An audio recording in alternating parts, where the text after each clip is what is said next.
Buenas noches. Mi nombre es Daniel Monsalvo, estoy desde aquí de la ciudad de Bogotá, dándole la bienvenida a todos los participantes en este webinar del día de hoy. De antemano quiero darle las gracias a todos ustedes y a los que por su colaboración y porque pasemos un rato amable en todos estos tiempos difíciles que estamos viviendo. Le doy gracias a la Sociedad Colombiana de Ortopedia y Traumatología y especialmente a su filial, a la Sociedad Colombiana de Cadera y Rodilla, por la invitación que nos hacen el día de hoy. Esperamos que este sea un momento gratificante y bien educativo para todos y cada uno de nosotros.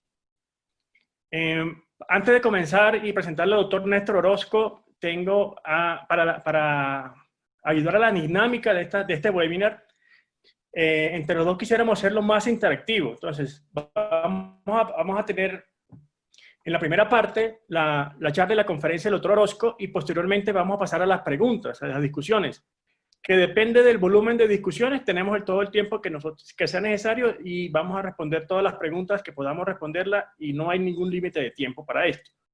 Tenemos dos mecanismos básicos para hacer las preguntas. El mecanismo básico primordial es hacer las preguntas que yo soy el moderador y voy a estar revisando ese icono o el icono de chat para ir recogiendo las preguntas. El segundo mecanismo es aquellos que quieran participar hablando directamente, le vamos a habilitar sus micrófonos. Entonces, inicialmente ustedes pueden levantar la mano con la opción que hay, el icono que hay para levantar la mano, y yo me comunicaré con Juan Pablo, que es el asistente de la Sociedad Colombiana de Ortopedia, para que él le habilite su micrófono y ustedes puedan hablar, hacer la aclaración, preguntar y responder también las preguntas. Nosotros, evidentemente, esto es participativo, queremos que sea de doble vía, que en la parte de las preguntas vayan y vengan y tengamos un rato amable y educativo en este tiempo que estamos dedicando a este webinar. Ok, sin más ni más, muchísimas gracias por su asistencia. Le doy el paso al doctor Orozco. Muchísimas gracias a todos. Y Néstor, tienes el micrófono. Bueno, buenas noches a todos. Quiero agradecer a la Sociedad Colombiana de Ortopedia, al capítulo de Cadera y Rodilla, a la invitación que me hizo amablemente la doctora Beatriz, al doctor Monsalvo por la coordinación. Todo este tema de preservación de cadera es un universo, realmente es un campo muy amplio para todos, y quiero de antemano agradecer al doctor Aguilera, que fue quien me abrió las puertas de este tema hace más de 10 años en el Centro Médico en Banaco, cuando tuve la oportunidad de hacer el fellow con ellos allá. Yo soy ortopedista en la ciudad de Manizales, trabajo en el Hospital Departamental de Caldas y yo creo que puedo empezar a compartir la presentación. Bueno, perfecto, Néstor. Entonces, el tema de esta noche es el dolor de cadera no artrósica. Vivo en la ciudad de Manizales, trabajo en el Hospital Santa Sofía de Caldas, cerca del Nevado del Ruiz.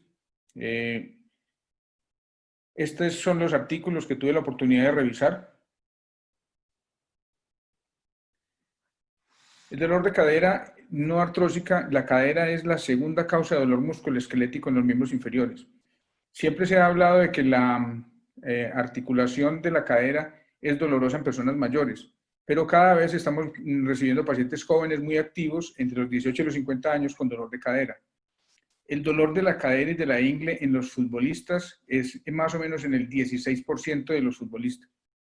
Y el dolor de cadera se puede clasificar en intra y extraarticular, como lo vamos a ver un poco más adelante.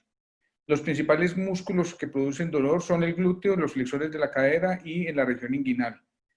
El dolor lateral de la cadera es muy frecuente en las mujeres posmenopáusicas. Se dice que más o menos 23.5% de las mujeres tienen dolor en la cara lateral de la cadera y 8.5% de los hombres entre los 50 y los 79 años. El dolor de cadera es frecuente también en los atletas y más o menos se relaciona entre el 10 al 25% de la población general. Vamos a dividir entonces el dolor de la cadera en extraarticular, periarticular, intraarticular propiamente dicho y el dolor neuropático. En los dolores periarticulares hay que tener en cuenta las tendinopatías, los dolores capsulares y el pinzamiento periarticular. Las causas de dolor referido, pues no es el motivo de esta charla, pero recordar que muchos de los dolores como la apendicitis, adenitis, las hernias, en los deportistas la hernia de Gilmore, las enfermedades del colon, también producen dolor referido hacia la cadera. Y hay que tener en cuenta siempre que se vaya a evaluar a un paciente, descartar causas de dolor referido en la cadera. En las causas extraarticulares, las más importantes son las tendinitis del iliosoas, que es la cadera interna en resorte, la vamos a ver luego, las bursitis del trocánter o cadera en resorte externo, las lesiones del glúteo medio y el glúteo minus, fracturas por estrés, contractura de aductores y el síndrome del piriforme. En cuanto a las tendinopatías, la más frecuente es la del recto anterior y la del psoas. También el glúteo medio, hay que tener en cuenta los isquiosurales y los rotadores de la cadera, así como la fascia lata. En cuanto a las tendinopatías está entonces la cadera en resorte, que se puede dividir en interna y externa, el síndrome del piramidal, el síndrome del glúteo medio y los problemas de estabilidad en los pacientes que tienen secuelas de displasia o hiperlaxitud, principalmente en los pacientes que hacen deportes extremos o en los bailarines. En los dolores capsulares hay que tener en cuenta también la estabilidad, la displasia y la hiperlaxitud. En las causas intraarticulares, ahí ya viene propiamente el pinzamiento femoroacetabular, que es más o menos el 49% de las causas de dolor. Tradicionalmente hemos hablado del pinzamiento tipo CAMP, del pincer y el mixto, y ahora vamos a mencionar otros tipos de pinzamiento que parecían menos frecuentes, pero hoy se están viendo con mayor frecuencia.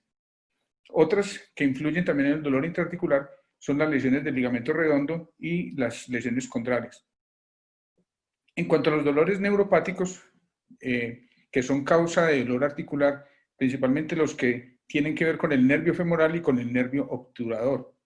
El dolor periarticular lo puede producir el femoral lateral, el nervio ilioinguinal, iliohipogástrico, genitofemoral, el ciático en la parte posterior y el cutáneo femoral posterior. En cuanto al pinzamiento periarticular, hay que hablar del pinzamiento isquiofemoral, los trastornos pelvitrocantéricos o el pinzamiento pelvitrocantérico, que tiene que ver con el aumento de la versión femoral o con la versión acetabular. Estos son los estudios radiológicos que se recomiendan para evaluar una cadera. La radiología sigue siendo la base del estudio, pero cuando uno tiene una radiografía negativa, hay que ya pensar en otros problemas como de tejidos blandos. Ahí ya toca utilizar la resonancia magnética sin contraste cuando se sospecha en tendinitis, o la artroresonancia o el artrotac cuando hay sospecha de lesiones tipo pinzamiento, lesiones del labrum o lesiones del cartílago. Cuando la radiografía es sugestiva, entonces se puede utilizar la resonancia con o sin contraste y la aspiración articular guiada por ecografía o por TAC cuando se sospecha infección. La resonancia sin contraste en sospechas de sinovitis vellonodular o las osteocondromatosis. Cuando hay un dolor pélvico o un dolor referido o un dolor de rodilla, podemos utilizar la resonancia sin contraste utilizando bloqueos o infiltraciones directamente en la cápsula guiados por esteroides, guiados por imágenes. En cuanto al pinzamiento femoroacetabular, es más o menos el 49% de los dolores de la cadera, del 10 al 15% en los adultos jóvenes, entre los 18 y los 50 años. También se ven en pacientes con osteotomías tipo Gans, cuando quedan con mucha corrección o con retroversión del acetábulo.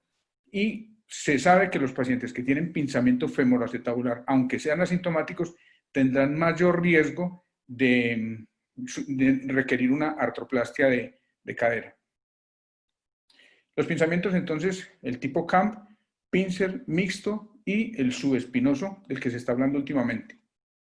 Este es el diagnóstico del tipo CAMP, pues que es una leva, se observa un abultamiento en el cuello que produce un tope o un choque en el acetábulo y que es el causante del dolor y de la lesión articular. El ángulo alfa se dice que hay pinzamientos cuando es mayor de 50 grados, pinzamiento tipo CAMP. En cuanto al pinzamiento pincer, o la coxa profunda o la sobrecobertura del acetábulo, es la causante de la lesión articular a futuro y de la lesión condral. Esta es una imagen de artroscopia de cadera en una lesión tipo pincer.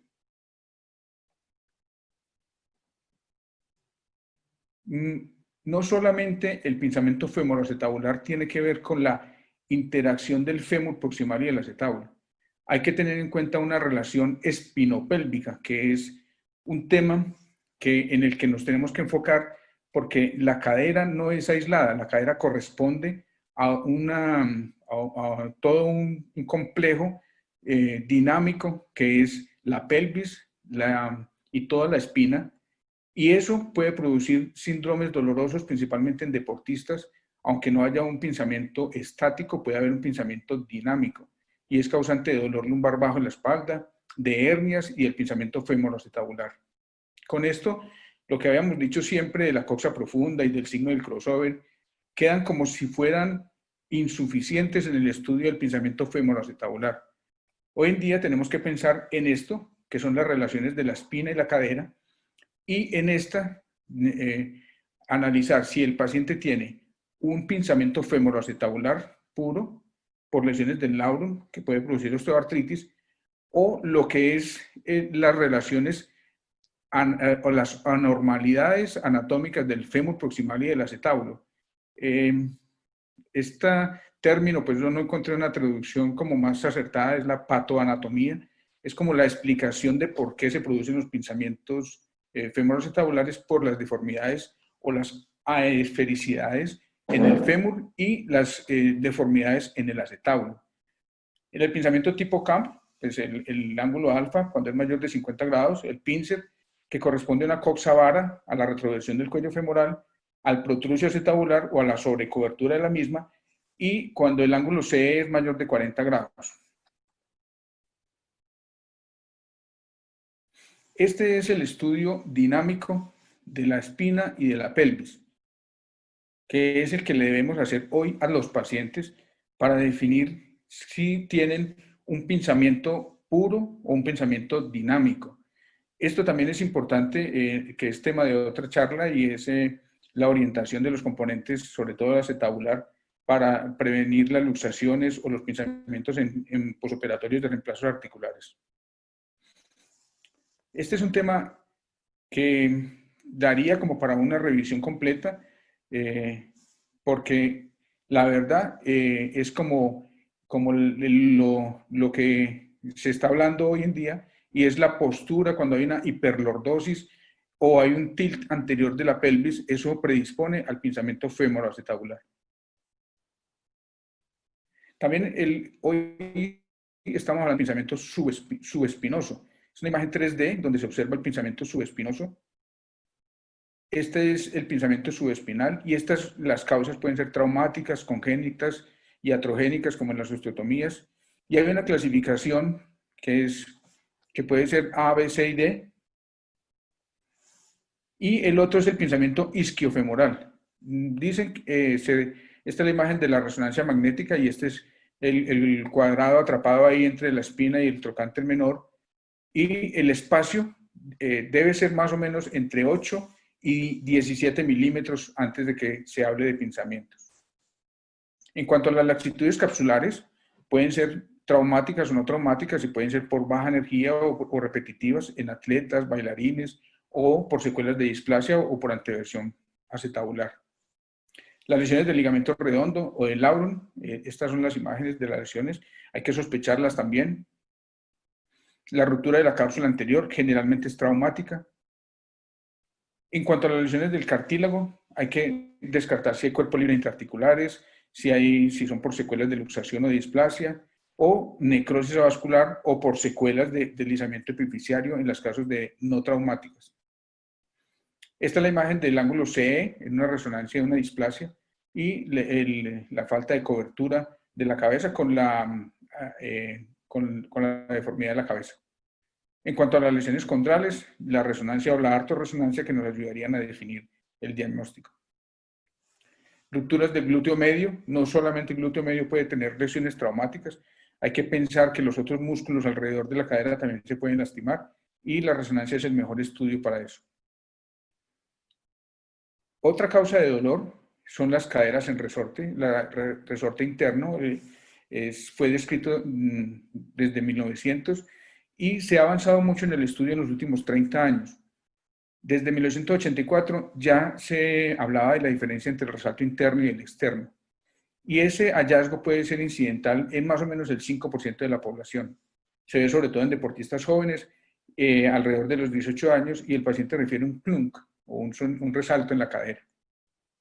La causa es un resalto generado por el paso del iliopsoas sobre la eminencia de la pectinia, y ese resalto produce dolor anterior en la cadera. Este es el tratamiento artroscópico de la cadera en resorte interno, la tenotomía del psoas, la liberación, que puede ser completa o parcial.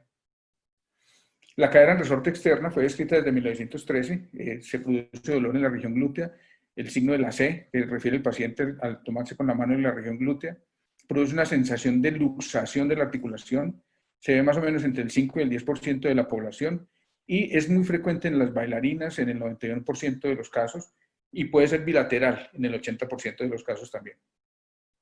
Esta es la causa de la cadera en resorte, es el resalto de la fascia, del tensor de la fascia sobre el trocánter mayor. Y clínicamente, esta es una diapositiva cortesía del doctor Juan Manuel Muñoz, en la que se ve el resalto. Es un poco dramático.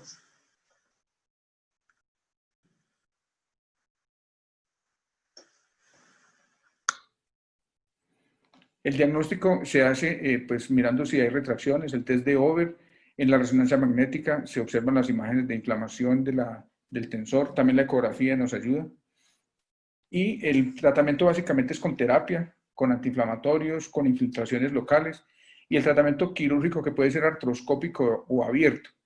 La técnica, la típica, es el diamante que se hace en el tensor de la fascia. El síndrome del glúteo profundo es un dolor glúteo por atrapamiento extrapélvico del nervio ciático. Tener en cuenta que hay que hacer diagnóstico diferencial con patologías discales lumbares.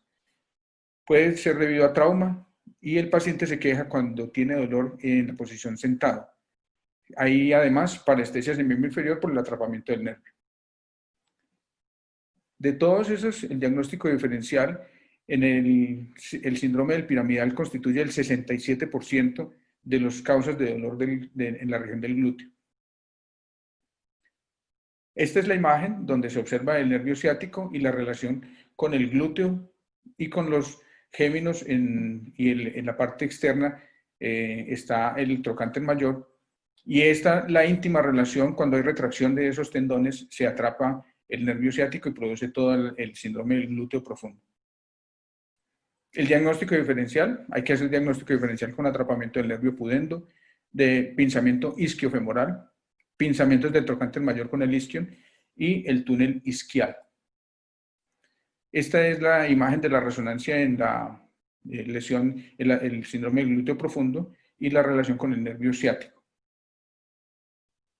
El tratamiento básicamente es terapia, infiltraciones. Se ha hablado de la toxina botulínica, ha sido controvertido, pero tiene alguna utilidad, y la liberación, que también puede ser abierta o endoscópica. Endoscópica, desde el año 2003 se está haciendo endoscópica. Para llegar a un diagnóstico acertado en un dolor de la cadera, necesitamos unas radiografías adecuadas. Es muy importante que la radiografía sea tomada con la técnica recomendada. Estas imágenes son tomadas del programa de artroscopia y cadera del Centro Médico Imbanaco del doctor Aguilera, y en cada una de las proyecciones podemos definir qué es lo que se observa si se toma una radiografía de manera adecuada. Entonces, la radiografía AP, podemos ver la articulación sacroiliaca, las últimas vértebras lumbares, la sínfisis, el alerón, el espacio articular, la orientación de la pared anterior y pared posterior del acetábulo, definir el cubrimiento de la cabeza, también el fémur proximal, y medir el ángulo cervicocontérico, medir el offset y en la parte proximal, la parte superior del cuello. Esta es una imagen con la técnica adecuada. Ahí podemos ver el ángulo CE, la imagen del trasfondo, las paredes. En sospecha de pinzamiento, La radiografía de falso perfil, el paciente se toma de pie con una pelvis más o menos a 65 grados y el pie debe estar paralelo a la película del rayos X. Ahí se ve muy bien la pared posterior, se ve el cubrimiento anterior de la articulación, se pueden observar las alteraciones de la pared anterior y la pérdida del espacio articular. Las radiografías de Dunn, que pueden ser a 45 o a 90 grados, en la de 45 grados, que me parece es como la más adecuada porque el paciente con dolor colabora poco en la proyección de 90 grados. El paciente, en esta se observa muy bien la parte superior del cuello y ahí se puede mirar el pensamiento tipo CAM. La cadera está en neutro de rotación, pero con una abducción de 20 grados y los pies deben estar paralelos al cuerpo del paciente. La proyección de Dunn de 90 grados, también se observa la parte anterior del cuello y la unión con la cabeza. La radiografía lateral del fémur es un poco difícil de tomar porque generalmente estos pacientes tienen dolor y mantener esa posición es algo difícil. Además se necesita un tubo que dé inclinación de 45 grados. Hoy se está hablando del bloqueo pericapsular neurológico del grupo de la cadera y esto es un tema muy apasionante porque como el trabajo hoy en día es multidisciplinario, el bloqueo se empezó a hablar para manejo de dolor en fracturas de cadera en ancianos, pero hoy le hemos encontrado otras utilidades para el manejo del dolor, para definir diagnósticos diferenciales, dolores de otros orígenes, para manejar el dolor en pacientes, inclusive se pueden hacer fenolizaciones o radiofrecuencia en los nervios en pacientes con artrosis que no se pueden manejar quirúrgicamente. Es importante que este bloqueo sea guiado por ecografía, solamente bloquea las ramas articulares sensitivas, es unilateral, se llega por la cápsula anterior, que es donde está el 80% de la sensibilidad de la cadera, y ahí se pueden bloquear las ramas del nervio femoral, del obturador anterior y del obturador accesorio. En el Hospital Santa Sofía trabajamos con el programa de clínica del dolor, con el doctor Jaime Andrés Orozco, y con él estamos haciendo ese tipo de bloqueos pericapsulares con muy buen resultado en el manejo del dolor en fracturas y ahora en el paciente con dolor incluso no artrósico. Es un bloqueo que no es motor, solamente pues se promulgó para fractura de cadera en ancianos y se hace, si se necesita hacer una cirugía, pues el paciente necesitará otro tipo de anestesia, otro tipo de bloqueo. Las conclusiones, para mí, el dolor de la cadera es un universo. Son demasiadas patologías que pueden producir dolor alrededor de la cadera y casi que es tema de una especialidad, solamente eso, y hay gente hoy en día que está muy dedicada al tema, como el doctor Aguilera, y han sido pioneros en eso, y hoy en día están avanzando mucho en el diagnóstico y en los diagnósticos diferenciales y en los tratamientos, porque el tema es demasiado amplio. Para los ortopedistas generales, saber que estas patologías existen, pensarlas, buscarlas y hacer un enfoque sistemático de este dolor basados principalmente en la clínica. Tener en cuenta que la radiología debe ser con la técnica adecuada y que el tratamiento de estas patologías es multidisciplinario.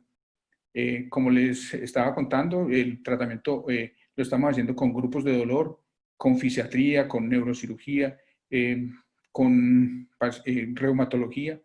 Y la terapia debe ser también por personal entrenado para el manejo de dolor en la cadera. Esta patología tiene un avance constante y desde los últimos 30 años se ha desarrollado mucho el manejo de estas patologías, principalmente desde el uso de la artroscopia en la cadera. Aunque, como decía el doctor Aguilera, todo lo que se puede hacer abierto se puede hacer por artroscopia. No creo que sea tan fácil. La verdad se necesita mucha experiencia, mucha constancia, mucha dedicación para lograr hacer artroscópico lo que siempre se ha hecho abierto. Esperamos que vengan a visitarnos. Manizales es una ciudad encantadora. Muchas gracias. Muchas gracias, Néstor. Excelente presentación. Bueno, como todos saben, yo soy el moderador, yo soy el Dr. Monsalvo, soy el moderador de esta conferencia, pero soy el puente que debe existir entre todos los participantes y Néstor, ¿ok? No he recibido ninguna pregunta por acá. Tienen todo el tiempo para preguntar todo lo que quieran. Se intentará responder, o si no, buscamos ayuda entre ustedes mismos. Pero quiero que esto sea un poco más interactivo entre ustedes y nosotros.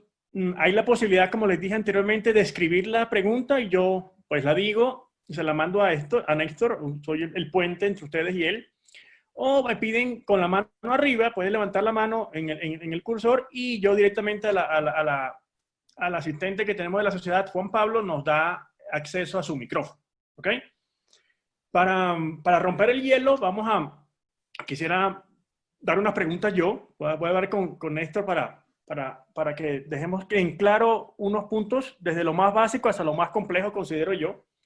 Es tiempo para hacer eso. Y yo le preguntaría a Néstor, con la primera, inicialmente que le llega el paciente a uno a la consulta, ¿cuáles son tus radiografías básicas que le pides a todos pacientes que llega con dolor? El paciente con dolor en la cadera, la radiografía básica es una AP bien tomada y las proyecciones de DUM y el falso perfil, si hay una sospecha de un pinzamiento. Eso es lo básico en un paciente con dolor de cadera.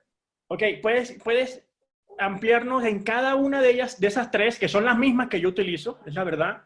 ¿Qué buscas identificar tú en cada una de estas tres? Bueno, la radiografía P yo creo que es la que más nos aporta porque podemos ver las últimas vértebras lumbares, podemos ver las sacroiliacas, podemos ver el espacio articular, podemos medir el ángulo cervicoideoficiario, medir el cubrimiento. Creo que la radiografía P, bien tomada, aporta mucho. La proyección del falso perfil y el DUM yo creo que son muy útiles para el pensamiento tipo CAM. Debería incluir uno que va a estudiar un paciente con dolor de cadera, siempre una radiografía de columna lumbosacra. Perfecto, perfecto. Ok. El DUN, hay dos proyecciones. Tú nos diste la clave para tomar técnicamente una buena radiografía de DUN. Pero hay dos proyecciones de DUN. ¿Expones al paciente a las dos proyecciones o en tu orden calificas cuál proyección tú prefieres? Yo creo que la proyección de 45 grados es más cómoda para el paciente y aporta casi lo mismo que la de 90 grados. Tomar una proyección de 90 grados con el paciente con dolor es un poco difícil. Entonces yo me quedo con la de 45 grados. Ok, vale, perfecto. Bien, bien, bien. Otro aspecto es, y que le preguntan mucho a uno en la consulta, es resonancia. ¿Resonancia a quiénes y resonancia cómo? O sea, estoy hablando de cuál es la opción, de resonancia simple o resonancia con contraste. La pregunta es, ¿todos los pacientes les pide resonancia y a todos los pacientes les pide resonancia con o sin contraste? Desafortunadamente en el sistema de salud nuestro, la resonancia magnética, sin temor a exagerar, casi siempre le reportan a uno pensamiento tipo CAMP o pensamiento tipo mixto o pincer. Creo que nos debemos como ortopedistas acostumbrar a ver las imágenes de la resonancia. Una resonancia simple, pero verla nosotros, no dejarnos guiar por lo que diga el radiólogo, bien tomada. Y cuando yo sospecho otro tipo de lesiones intraarticulares, tipo de labrum o de ligamento redondo, entonces ya resonancia con contraste. En infecciones también resonancias con contraste, incluso guiadas, tomar muestras aspiraciones articulares, resonancias con contraste. Néstor, la pregunta es, ¿todas las resonancias las tomas con contrastes o tienes una diferencia paciente según la edad o según el examen físico? No, yo creo que la resonancia simple aporta mucho. Solamente dejo la resonancia con contraste en casos especiales. Cuando no tengo un diagnóstico claro, cuando hay una sospecha de una lesión intraarticular, una lesión condral, una lesión del labrum, en ese tipo de pacientes creo que vale la pena hacerla con contraste. En pacientes mayores es preferible no hacer contraste, en pacientes jóvenes sí, pero después de tener una resonancia magnética simple. Ya, te metiste en un problema grande. Mayores, cuéntame. Yo te voy a hacer lo que personalmente hago. Son pacientes, si mi paciente lo voy a, de aquel mayor, o sea, mayores después de 40 o después de 50, ahí estamos, ahí tenemos una zona gris que puede ser, que cada uno podemos definirla, si una zona gris angosta, si una zona gris ancha. Particularmente, yo creo que los pacientes tiendo a pedirle radioresonancia simple si tienen mayor de 50 años. ¿Por qué? Porque son pacientes que yo difícilmente le voy a ofrecer un procedimiento quirúrgico. Estoy hablando de pacientes que tengan una radiografía, que tengan el espacio articular conservado, que no tengan ninguna otra sospecha, sino tendiendo al estudio inicial, al pinzamiento femoroacetabular inicialmente, o a la secuela del pinzamiento, porque con la radiografía ya yo lo diagnostico. Si yo voy a buscar una lesión labral en un paciente de 55 años, yo no les pongo a un contraste. ¿Ok? Correcto. Eso es lo que tengo. ¿Cuál es la edad que tú de pronto tendrías que de pensar en ese paciente que estás valorando de pronto que no vas a operar? Pues eso es muy, muy relativo, porque uno ve pacientes de 50 años muy deteriorados y pacientes de 70 muy vitales. Como usted dice, el paciente entre los 55 y los 60 años es como en la zona gris. Yo pensaría que en pacientes mayores de 60 años ya no les pido contraste. Vale. O sea, que me estás diciendo que tu zona gris 55-65. Bueno, Sí. me caes bien porque aunque me faltan unos años más. Hay otra pregunta interesante con el tema de valoración que hice la doctora Moira Hernández, por aquí por la sesión de preguntas y respuestas. Dice ella que en adultos ante sospecha clínica y radiológica de pinzamiento femoroacetabular, en algún momento estaría indicado el ultrasonido. Buena pregunta. Es buena pregunta y debo confesar que no soy el amante del ultrasonido como para diagnóstico, pero sirve para intervencionismo, para guiar los bloqueos. Me confío más en el ultrasonido para ese tipo de cosas. No me dejaría guiar en un paciente mayor por una ecografía. Creo que la resonancia es suficientemente eficiente para dejarme desviar por una ecografía. Ya. De acuerdo, Moira. La ecografía es una herramienta útil. ¿Por qué? Porque no tiene exposición a rayos X. Básicamente la utilizan mucho en los servicios de radiología para guiar los bloqueos anestésicos, ¿ya? Los bloqueos anestésicos sirven mucho para guiar los bloqueos anestésicos cuando vamos a hacer un diagnóstico si la patología, si el dolor es origen intraarticular o extraarticular, sirve mucho.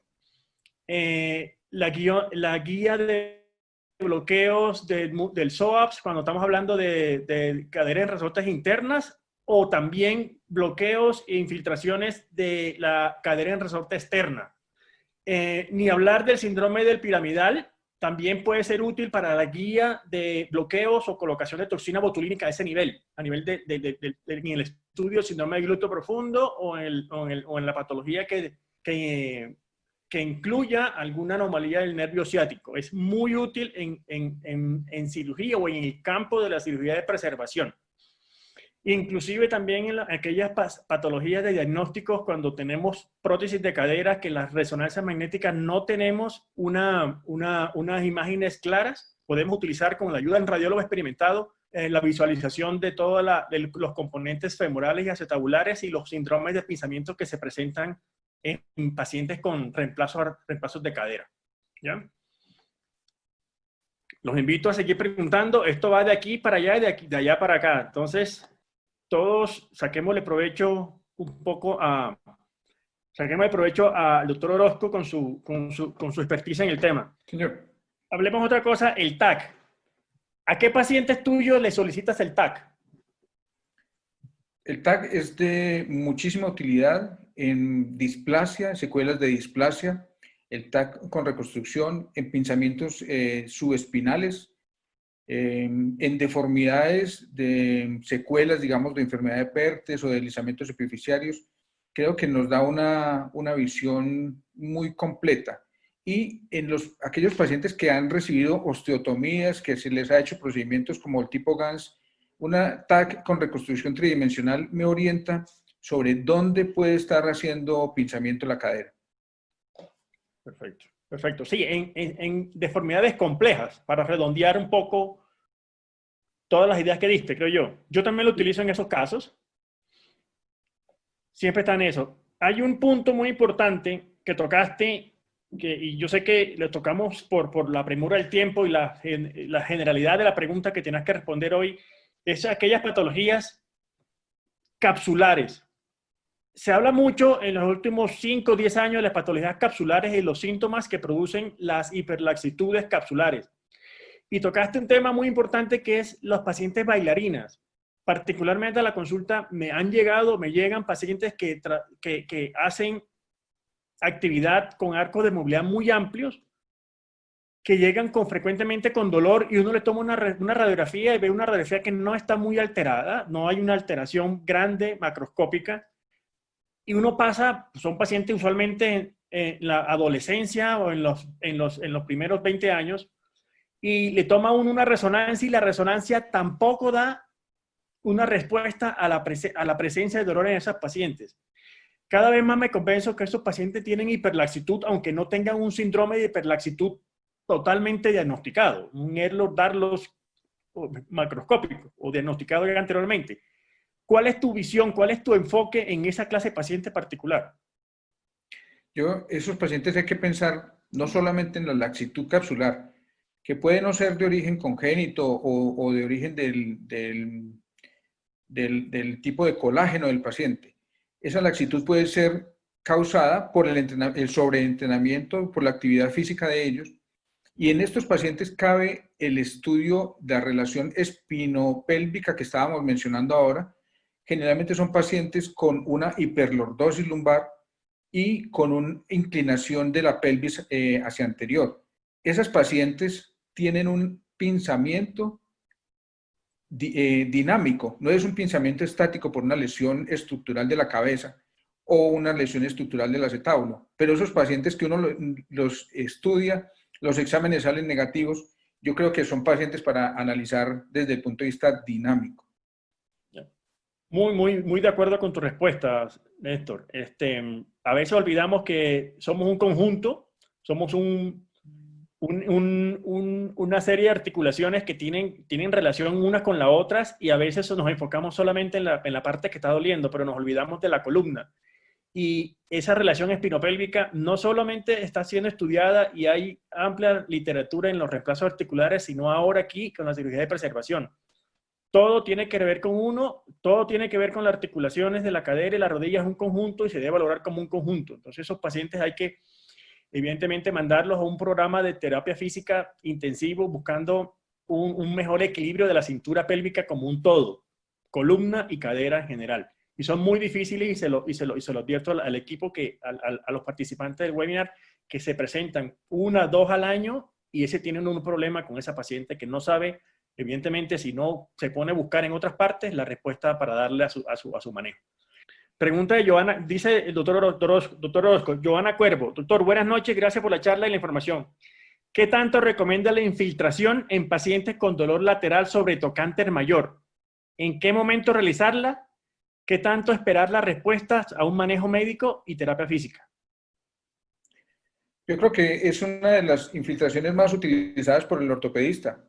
Las bursitis del trocánter y las retracciones de la fascia lata son una patología bastante frecuente, sobre todo en mujeres posmenopáusicas y en hombres mayores, por trastornos de la postura, por las retracciones musculares generalizadas. La infiltración le sirve a uno como prueba diagnóstica y terapéutica, pero hay que tener en cuenta que no solamente el dolor lateral de la cadera viene de la bursitis o de la cadera en resorte externo. Casualmente recuerdo una paciente joven que me consultó con un dolor lateral de la cadera. Yo le hice una radiografía, no se veía nada, le hice una infiltración, mejoró parcialmente, terapia.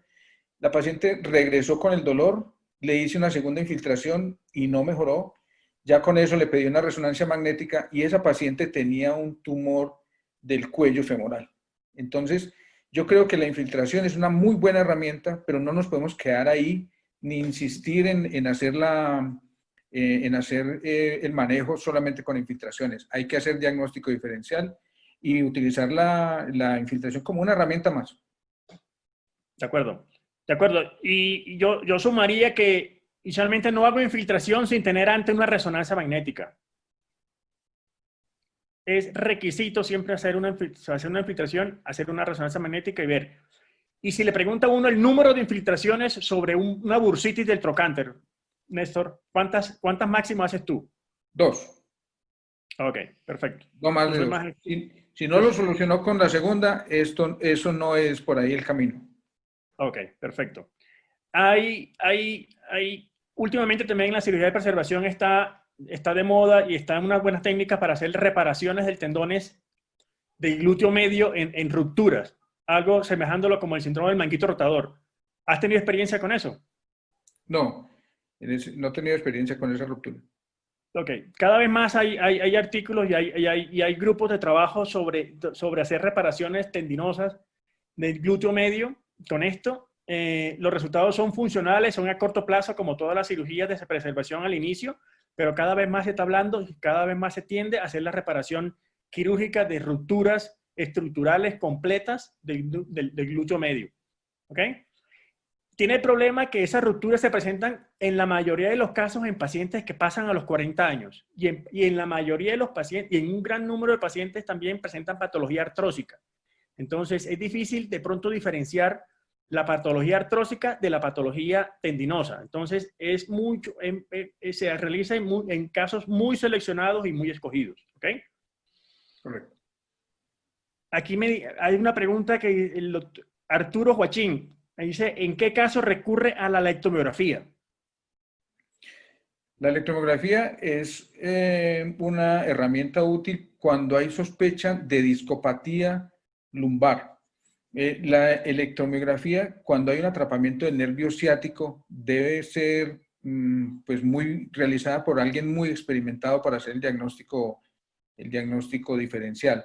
Pero yo creería que es más útil en problemas lumbares, en discopatía lumbar con radiculopatía. Perfecto. No se debe enfocar la electromiografía para el diagnóstico de un síndrome de glúteo profundo. Eso está claro.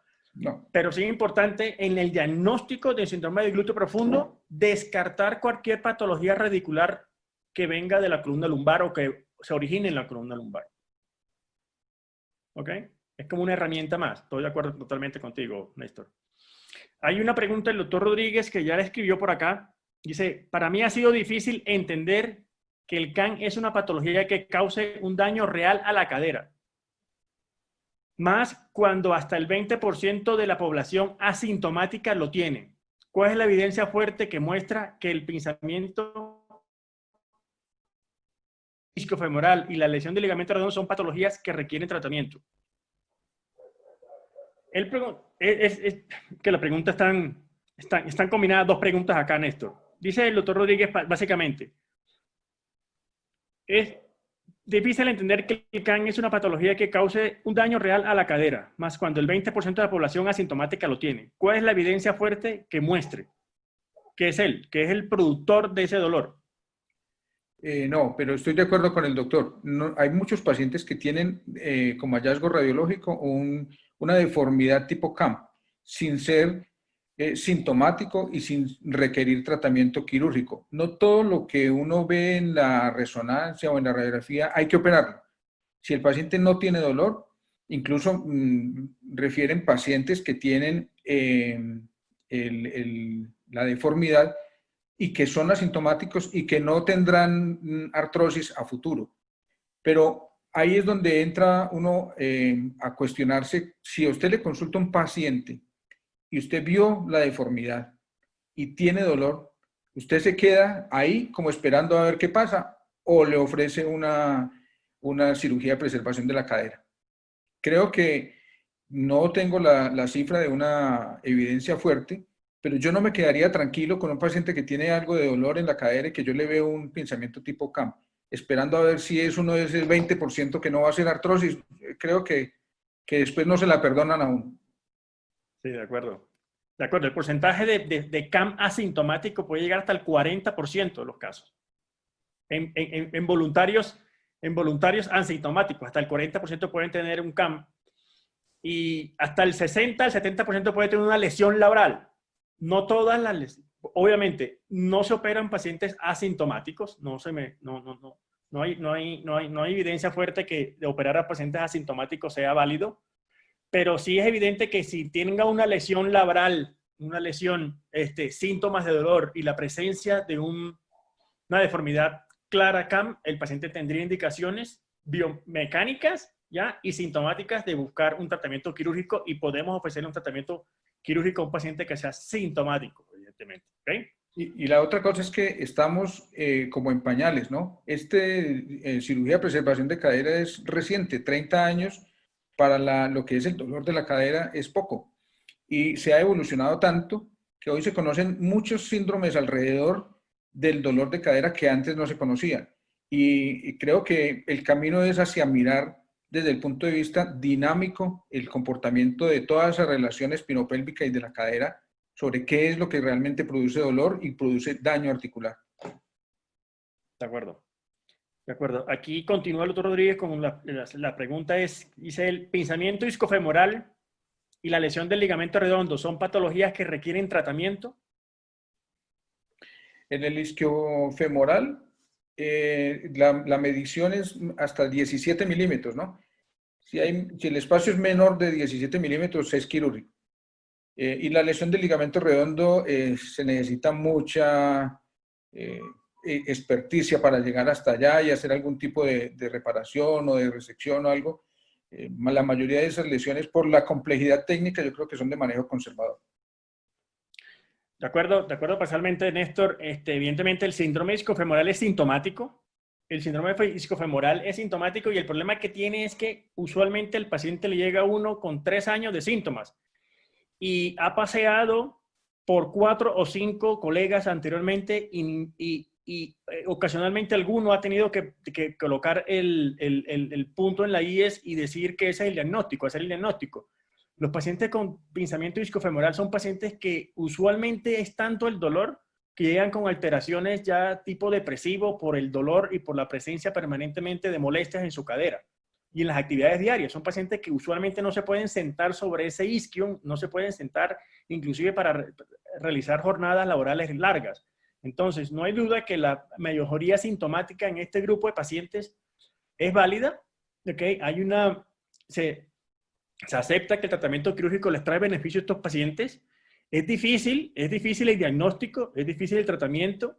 Hay grupos especializados en este grupo de pacientes usualmente, pero sí hay una mejoría sustancial cuando se diagnostica y se trata adecuadamente el isquiofemoral, buscando el alivio del dolor, básicamente, y lo utilizan porque hay una evidencia mecánica del pinzamiento y del choque entre dos estructuras que no deben de chocar, o la disminución del espacio en una parte que está ahí. Es evidente y es macroscópica y es medible. Con referente a lesiones del ligamento redondo, los que hacen ese procedimiento de reparación del ligamento redondo son grupos muy pequeños a nivel mundial, ¿ok? Es muy complejo su tratamiento y ellos se basan o dan la razón de que se tratan estos pacientes por el aumento de la estabilidad que se presenta en esas caderas. Son caderas que son inestables, entonces tienen microinestabilidades que exponen al paciente a una lesión interarticular y en eso ellos sustentan el tratamiento quirúrgico de esto, pero es muy difícil y particularmente no tengo ninguna experiencia ni cuando hice mi fellow ni en mi práctica médica posterior en esa clase de pacientes o en esa clase de reparaciones. Okay. Seguimos aquí, Néstor. Hay una pregunta del doctor Mauricio Gutiérrez. Dice, ¿qué opinan del uso de biológicos, scaffolds, en las lesiones del cartílago? Creo que es un tema más de reumatología que del ortopedista.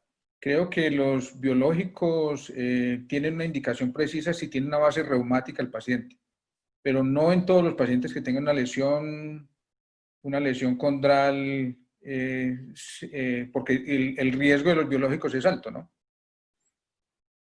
Ok. De acuerdo contigo. Una pregunta, el bloqueo específicamente, el bloqueo que nos hablaste al final de la conferencia, ¿ese bloqueo lo hace? ¿Quién lo hace? ¿Tú lo haces? ¿Tú llevas al paciente a sala a hacer ese bloqueo? No, ese bloqueo lo hago con el anestesiólogo con el que manejamos las patologías de cadera en el Hospital Santa Sofía. Él es anestesiólogo especialista en dolor y se ha guiado por ecografía una dosis de 20 mililitros de lidocaína al 0,25% en la cápsula anterior. Okay. Aquí estamos una pregunta que hace Carlos Salgar. Literalmente, Néstor dice, ¿cuándo se produce una inestabilidad post-capsulotomía por RAF inadecuada? Se refiere a un postquirúrgico de una artroscopia, digamos. Sí, supongo, sí, señor. ¿Cuándo se produce? Yo creo que no tengo una respuesta concreta en eso. Ya. Pero creería yo que una inestabilidad capsular después de una artroscopia es un error técnico. No debería quedar una inestabilidad después de una artroscopia con los portales adecuados. De pronto una liberación amplia, no sé, pero creo que no debería ser lógico una inestabilidad después de una artroscopia bien hecha. Perfecto. Hay que hacer una diferenciación ahí. Una capsulotomía amplia obviamente va a causar una inestabilidad en la cadera.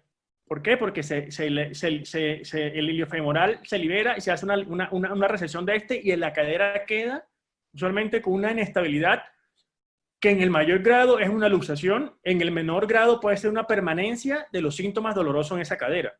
¿Ok? Hay dos tendencias. Inicialmente, hace 15 años, todas las capsulotomías no se cerraban. ¿Ok? A los pacientes les iba funcionalmente bien, unos regular y otros mal, como dicen. Hay una tendencia hace 10 años para acá que es cerrar las capsulotomías. ¿Ok? Hay dos grupos, de los que lo cierran y los que no lo cierran. ¿Ok? Los que cierran siempre las capsulotomías, ¿ok? Ellos sustentan su acción en que si ellos abriendo la capsulotomía y cerrándola aseguran la estabilidad total de esa cadera. Eso es válido. Hay un grupo que cierra las capsulotomías, o sea, que hace capsulorrafia solamente en aquellos casos que intervino por inestabilidad o son pacientes con caderas inestables, ¿ok?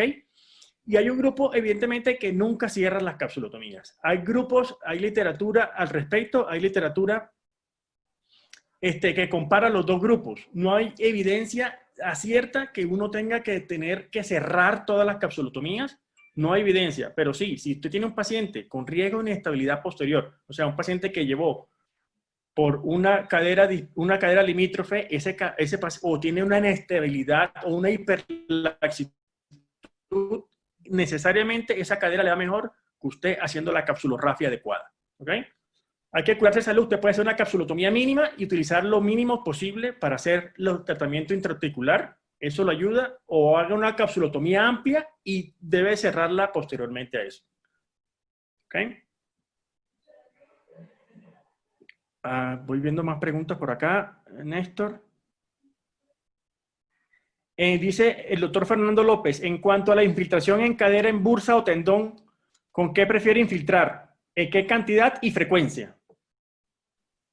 ¿La infiltración con esteroides o el bloqueo anestésico? Será la pregunta.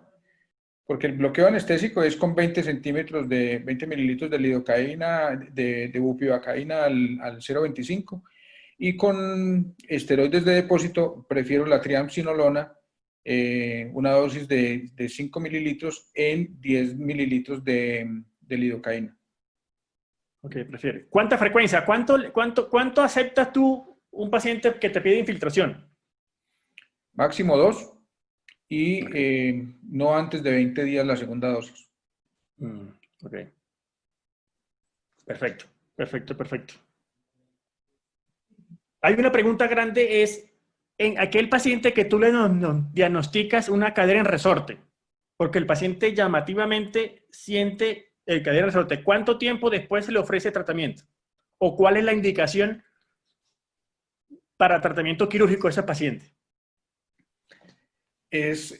La pregunta es interesante porque muchos pacientes con cadera en resorte les parece que es hasta divertido tener ese clunk. Pero cuando el paciente es sintomático, le produce una molestia, cojera y limitación, creo que tiene indicación quirúrgica. Pero hay que tener en cuenta que hay un porcentaje de recidiva de la cadera en resorte externo de más o menos el 30%, aunque haga bien la liberación. Y usted hace el diamante y queda bien en la cirugía y el paciente regresa a los 4 o 5 meses con la cadera en resorte nuevamente. Quiero decir que esa patología obedece a una retracción completa de la fascia. No, uno lo soluciona ahí en el diamantico, sobre el trocánter mayor, pero la patología es, por decir algo, más sistémica. Es un paciente que tiene unas retracciones más grandes de lo que uno logra ver ahí en esos casos. Pero si el paciente tiene molestia, dolor, está indicada la cirugía. Perfecto, perfecto. Hablando de indicaciones de cirugía, un paciente con un CAM o un pincer, ¿cuánto tiempo después de síntomas tú le ofreces tratamiento? Llegó la resonancia, tiene la lesión del labrum, tiene la deformidad en la radiografía. ¿Lo operas de una? ¿Le esperas un cierto tiempo? ¿Qué haces? Yo creo que la indicación de corregir un CAM es prevenir una artrosis. Entonces, si uno va a tratar un CAM, no tiene por qué contemporizar con él. Si el paciente es joven, todavía no tiene una artrosis y tiene un CAM, creo que ese factor predisponente para la artrosis hay que corregirlo pues cuanto antes, no darle largas a eso. Obviamente el paciente hay que manejarlo también con terapias y todo, pero ¿Cuánto hay tiempo de que... terapia, Néstor? Porque es que esa es la pregunta. ¿Cuánto tiempo le das a la terapia? Porque si yo llego hoy y me ofrecen cirugía, uy, oiga, ese doctor me operó de una. No me dio tiempo. ¿Cuánto es el tiempo? Eso es lo que queremos de pronto que nos digas. No, yo creo que de entrada yo le digo al paciente, usted va a necesitar una reconstrucción, pero empecemos terapia. Ese tiempo de la terapia depende del paciente, no de mí, porque el que tiene el dolor es él. Pero para mí la indicación está clara. Yo Pero quiero yo te digo, preservar doctor, la usted es cadera. el que sabe. Yo quiero preservar la cadera, debo corregir el factor predisponente de la artrosis. Pero hacer terapia, pues sí, creo que la función de uno es prevenir el daño articular. O sea, que tú llego y enseguida me das papeles para autorización. Le doy la buena noticia y lo mando a terapia y vaya, piénselo y me avisa. Pero no te comprometes con un tiempo. Bueno, yo sí me voy a comprometer. Yo le ofrezco al paciente tratamiento conservador 3 meses, no más. Vamos, sé valiente, dime un tiempo. No, con el sistema de salud que tenemos son 6 meses mientras vuelve son 6 meses. Vi una pregunta del doctor Mauricio Gutiérrez y quisiera que más bien, si ustedes tienen experiencia en eso, sobre cómo tratar las lesiones condrales en cirugía de preservación, ya que yo hice el entrenamiento en Imbanaco, pero yo no hago artroscopia, hago reemplazos. Entonces sí, me parece que la pregunta es válida, es el momento de que si usted tiene la respuesta o alguien del auditorio nos podría ayudar con eso, porque me parece interesantísima esa pregunta. ¿Quién está haciendo manejo y cómo de las lesiones condrales por artroscopia? Hay mucho, yo particularmente hago microperforaciones y hasta ahí llego. Creo que no hay un tratamiento con una alta evidencia que nos indique que esto se regeneran. Hay mucha literatura hablando de células madres, hay muchos grupos colocando células madres en esos defectos grandes articulares. Hay tipos pegamentos, hay muchos escritos sobre las lesiones condrales, pero yo llego particularmente a las microfracturas. Creo que la evidencia fuerte del resto de tratamientos biológicos no tengo fuerte sobre esto y no tengo entrenamiento para esto. Pero es un campo que evidentemente es un campo que está sin explorar y un campo que que en los años próximos, en los años venideros va a tener un desarrollo gigante en esto, en la preservación. Correcto. ¿Ya? ¿Alguna otra pregunta de última hora del auditorio? Bueno, Néstor, yo creo que podemos dejar hasta acá. En nombre de ambos, queremos darle gracias a todos los asistentes. Muy buen tiempo que pasamos acá. Divertido y la idea entre los dos es que haya sido productivo para cada uno de ustedes. En nombre de la sociedad le damos las gracias por este espacio que nos brinda y que sigamos viéndonos, ojalá ya personalmente, que es como nos gusta a todos nosotros.